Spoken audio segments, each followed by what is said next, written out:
மனிதன் ஜெயிக்காத ஒரு விஷயம் மரணம் மட்டும்தான். ஒரு பிறந்த நாள் கூட்டத்தின் நீளம் அவன் பெற்ற அங்கீகாரத்தை சொல்லும்.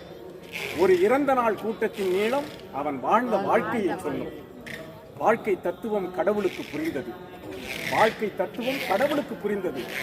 இருக்கின்ற பொழுது இல்லாத மரியாதை இல்லாத போது இருக்கிறது. மயானம் வந்தது. மயானம் வந்தது, நல்லா கவனிங்க. நேற்றைய சவத்தை நாளைய சவங்கள் சுமந்து சென்றன.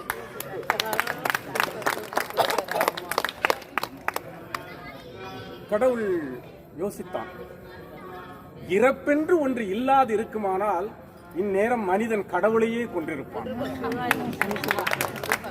பாவம், ஆடிய மனிதர்கள் உறங்குவதற்கு செய்த ஆடாத தொட்டில்தானே மயானம். வந்த வேலை முடிந்து சென்றது கூட்டம். இது ஆறறிவு ஓய்ந்து அடங்குகிற